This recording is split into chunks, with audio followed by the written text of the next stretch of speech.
Mon ex n'est pas heureuse depuis la rupture amoureuse. Est-ce qu'on doit y voir une formidable opportunité de venir démontrer que le couple sera la solution?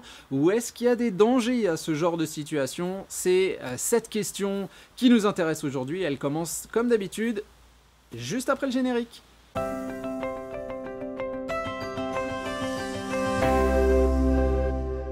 Salut à vous, c'est Jean-Baptiste de jbmarcy.com, ravi de vous retrouver aujourd'hui, comme tous les jeudis, pour continuer nos réflexions autour de votre reconquête amoureuse.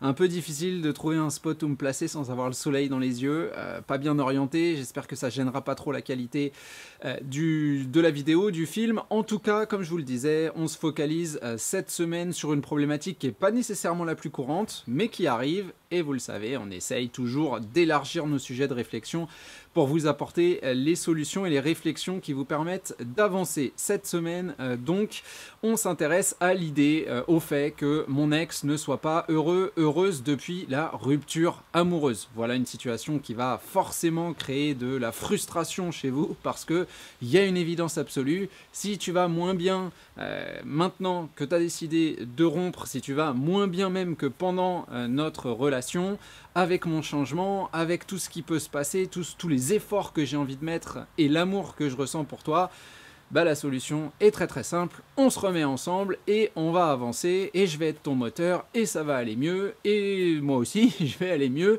donc tout ira dans le meilleur des mondes, dans la meilleure des directions. On le comprend, intellectuellement tout à fait acceptable.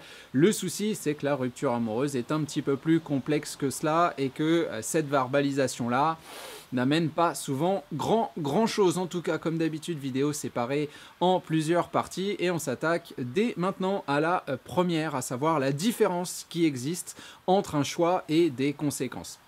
Avant de prendre une décision, une grande décision, quelle qu'elle soit d'ailleurs, que ce soit la rupture amoureuse, que ce soit un déménagement, que ce soit un changement de boulot, quelque chose d'assez conséquent évidemment, plus conséquent que le changement d'une marque de yaourt, on est bien d'accord, il y a ce principe de visualisation qui va se mettre en place. On s'imagine dans sa nouvelle maison, on s'imagine dans son nouveau boulot, on s'imagine donc seul reprendre sa liberté, l'esprit un peu teenager, je vais avoir du temps, je vais faire des rencontres, je vais faire ceci, je vais faire cela.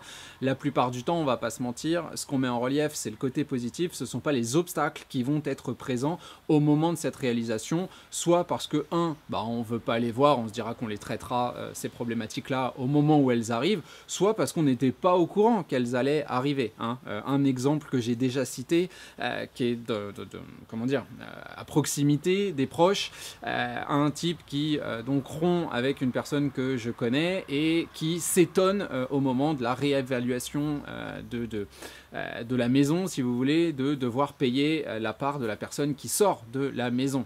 Il n'avait pas du tout compris ça comme ça, il s'était pas du tout focalisé là-dessus. Lui, il s'était dit, je veux être seul, je vais enfin avoir du temps, je vais pouvoir bosser sur mes bagnoles, je vais pouvoir rencontrer de nouvelles personnes. Il s'est pas du tout dit, je vais devoir racheter les parts de la maison. Alors que c'est évident, je veux dire qu'il va falloir racheter les parts de la maison, mais on voit que la réflexion est plutôt basée sur le côté, j'allais dire fantasque, le côté loisir, le côté agréable, le côté c'est ce que je veux vraiment, ça va me faire du bien. Et derrière, quand ça est tombé, la personne n'était pas joie.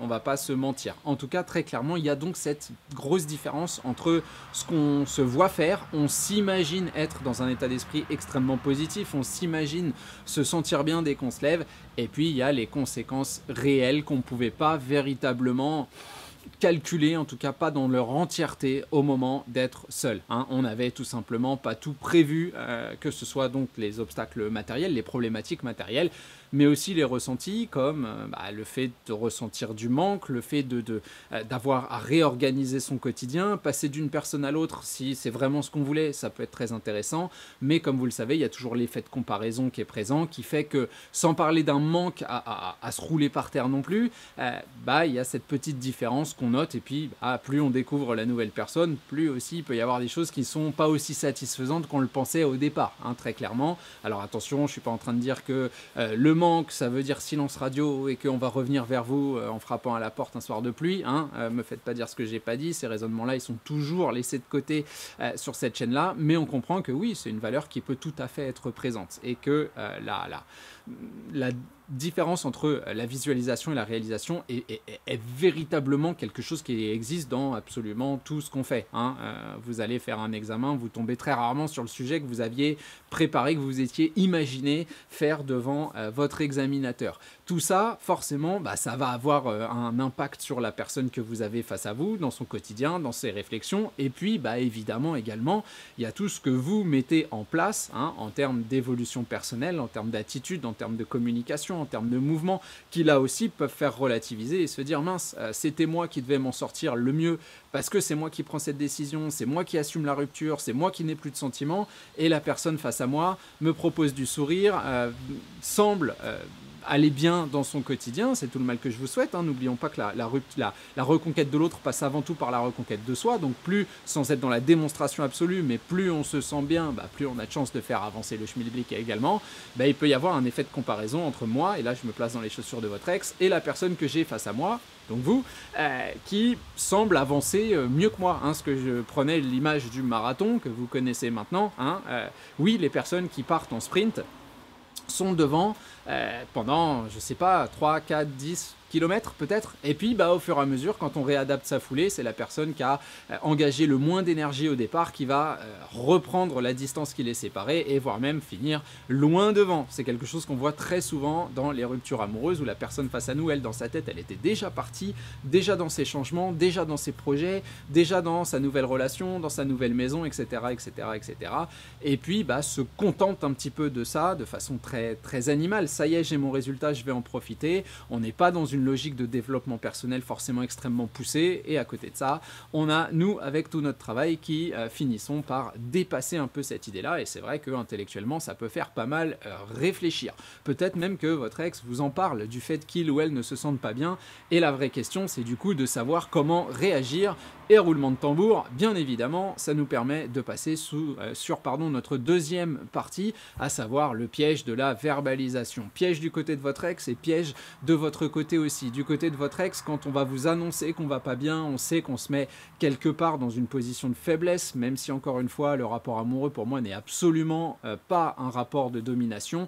On sait qu'on va montrer une image difficile et on sait qu'il y a des risques. Le risque notamment, bah, c'est celui que j'introduisais en introduction, celui qui vous pousserait à démontrer, expliquer que le couple serait la solution. C'est pas parce que je vais mal que retourner dans mon passé, en tout cas si c'est comme ça que vous le présentez, me paraissent être la plus pertinente des choses à faire, hein. D'ailleurs, on n'est pas certain que la manière dont je vais partager mon mal-être avec vous soit centrée sur la notion de couple, hein. Ça peut être aussi, si je parle de solitude, ça ne veut pas forcément dire que je veux absolument être avec toi. Ça peut vouloir dire que j'ai pas développé mon cercle social comme je le voudrais. Voilà, ça peut vouloir dire plein de choses différentes. Donc attention à pas mal interpréter tout ce qu'on vous dit, à pas vous placer au centre de chaque mise en relief du fait qu'on se sente mal, parce que ça aussi, hein, on voit une opportunité, on va pas se mentir, on s'imagine être le héros, l'héroïne qui va pouvoir venir sur son cheval blanc sauver un petit peu la situation, hein, très clairement, c'est tout à fait normal, tout à fait humain, c'est pas nécessairement ce qu'on attend de vous, et il y a ce risque-là que vous, à travers votre verbalisation, malheureusement, vous mettiez une forme de pression sur la personne qui est face à nous. Pourquoi ? Parce que finalement, si on lui explique que oui, on serait mieux à deux, je vais être là pour toi, etc., etc., on lui explique que son choix n'était pas pertinent, qu'on comprend bien que les conséquences n'étaient pas étudiées comme elles auraient dû être étudiées, et que du coup, on va y remédier. On a l'impression que du côté de votre ex, que finalement, on n'était pas capable, qu'il y a une espèce de condescendance qui peut s'instaurer, etc., etc. Donc, je suis pas sûr que ce soit la meilleure solution que d'expliquer à la personne qu'on va prendre en main sa vie pour elle, hein. Techniquement, ça mène rarement à un « oui, t'as raison, mon chéri, écoute, c'était une grosse erreur, je reviens, il n'y a pas de souci ». Et c'est là que c'est excessivement paradoxal pour vous, parce qu'on vient vous confier quelque chose qui est effectivement une faiblesse avérée à l'instant T, et vous avez une solution qui est une solution matérielle en plus, hein, parce que les efforts pour aider la personne, vous voulez véritablement les faire de manière empathique, de manière réelle, ça vous profite également. Tant mieux, tout le monde y gagne, mais dans cette verbalisation-là, finalement, on va être plutôt dans la pression, dans la lourdeur, on va être dans le fait de mettre en relief les conséquences mal gérées par votre ex. Je suis pas sûr qu'on se sente super bien si vous jouez un petit peu trop au psy, entre guillemets. Du coup, de quoi, et ça c'est la vraie question qu'il faut se poser, de quoi a besoin quelqu'un qui est triste, qui ne se sent pas bien, qui est dans le mal-être?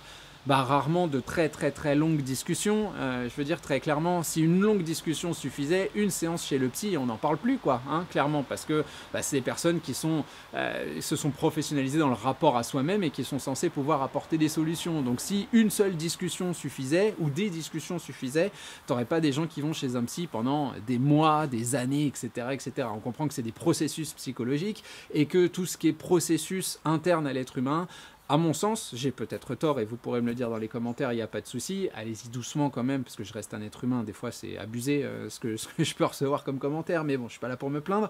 J'allais dire que plus c'est actif et plus on peut le prendre de soi-même, j'ai envie de dire, plus c'est efficace. Ce que j'entends par là, c'est qu'à mon sens, en tout cas moi quand je vais pas bien, je me dis que quelqu'un qui est dynamique, qui est agréable, qui est souriant, qui va partager du temps avec moi, sans me dire que ça va aller mieux, que essayer de trop comprendre et de trop sonder ce que j'ai à l'intérieur de moi, ça paye beaucoup plus que finalement quelqu'un qui, oui, essaierait d'être le psy, me prendrait par la main et me dirait « mon petit lapin, t'inquiète pas, ça va aller ». Alors c'est peut-être parce que je suis quelqu'un qui se perçoit comme proactif, à la limite même de la suractivité, j'ai envie de dire, mais j'ose penser, et puis pour l'avoir vu aussi de manière empirique, que la verbalisation et le fait de rester dans les mots et les promesses, c'est pas quelque chose de très intéressant. Quelqu'un qui se sent mal, il va avoir besoin de ce sourire, il va avoir besoin de ce dynamisme, il va avoir besoin de voir que si ce dynamisme est mis en place et qu'il n'est pas apte à vous suivre, à faire les sorties que vous aimeriez faire, etc., vous allez quand même les faire, que finalement, on est en train, comme lors d'une reconquête traditionnelle, d'exprimer un mouvement qui est une opportunité et pas une espèce de tendance à forcer l'autre à. Je vois le soleil là qui est en train de taper de ouf, ça va me blanchir la tronche, mais bon, c'est surtout ce que je dis qui est important, donc j'espère que vous excuserez ça. En tout cas, très clairement, l'attitude à adopter, elle est simple, hein. C'est certes de l'écoute. On veut que la personne qui est face à vous et qui verbalise son mal-être, vous lui laissiez finir ses phrases, vous lui laissiez expliquer, etc., etc. On veut de l'empathie, on veut comprendre que ce mal-être est réel. On ne veut pas nécessairement apporter de solution, en tout cas pas de solution en mode cache-ton, va voir un psy, ou remets-toi en couple directement avec moi, mais plutôt du mouvement, plutôt quelque chose qui soit effectivement de l'ordre du dynamisme, plutôt quelque chose qui soit sans jamais forcer la personne, un moteur qui lui permette de venir passer du temps avec ce que je l'espère vous serez, une bulle d'air, quelque chose de frais, quelque chose qui bouge, quelque chose qui permet de... Personnellement, c'est comme ça que moi j'avais essayé d'aider mon ex à l'époque où elle a fait beaucoup de dépression, etc. etc. Ça n'a jamais été en m'asseyant sur un canapé en lui disant « Oh, tu veux que je prenne une moitié de Xanax avec toi pour... ?» Non, ou tu veux qu'on parle de tes parents, parce que je savais très bien la situation et c'était plutôt à grands coups d'activité à l'extérieur et c'est là qu'on a retrouvé du sourire. En tout cas, moi je l'ai vu sourire quand notamment elle a commencé le théâtre qui aujourd'hui lui permet de faire du cinéma. C'est à travers ce genre de choses où je l'ai revu s'exprimer entre guillemets naturellement et plus avec ce masque de douleur et de tristesse. Donc je suis beaucoup plus dans ce genre de situation. C'est sans doute beaucoup plus frustrant pour vous parce que la personne face à vous vous avoue une faiblesse et que vous vous dites tiens, voilà, avec mon raisonnement logique, je vais arriver et je lui propose une situation, une solution qui est claire, qui est simple et qui bénéficie à tout le monde. Malheureusement, encore une fois, comme je vous le disais tout à l'heure, entre la visualisation et le résultat, il y a une vraie grosse différence et on peut voir des personnes qui vont se renfermer sur elles-mêmes, qui veulent pas d'aide, elles veulent peut-être juste se confier. En tout cas, c'est quelque chose qui doit vous rassurer sur le fait que vous apportez matériellement quelque chose à cette personne-là. Maintenant, à nous de se dire que ce quelque chose-là, c'est plutôt du dynamisme, c'est plutôt du sourire, c'est plutôt quelque chose de positif qu'une simple tendance à écouter et à accepter la complainte et à nous-mêmes plaindre cette personne et à juste lui proposer une intellectualisation amoureuse, entre guillemets. Voilà, comme d'habitude, j'espère que cette vidéo vous aidera à comprendre quelques petites choses. N'hésitez pas, le like, l'abonnement avec la cloche, ça permet à la chaîne de toujours se développer, c'est important pour moi. Vous avez aussi sous la vidéo tous les liens habituels qui vous permettent d'aller plus loin dans votre reconquête amoureuse, coaching, les formations, qu'elles soient vidéo, audio, etc., etc., etc. Bon, bah, il me reste à vous abandonner lâchement pour aujourd'hui. On se retrouve jeudi prochain pour un prochain contenu. Salut à vous!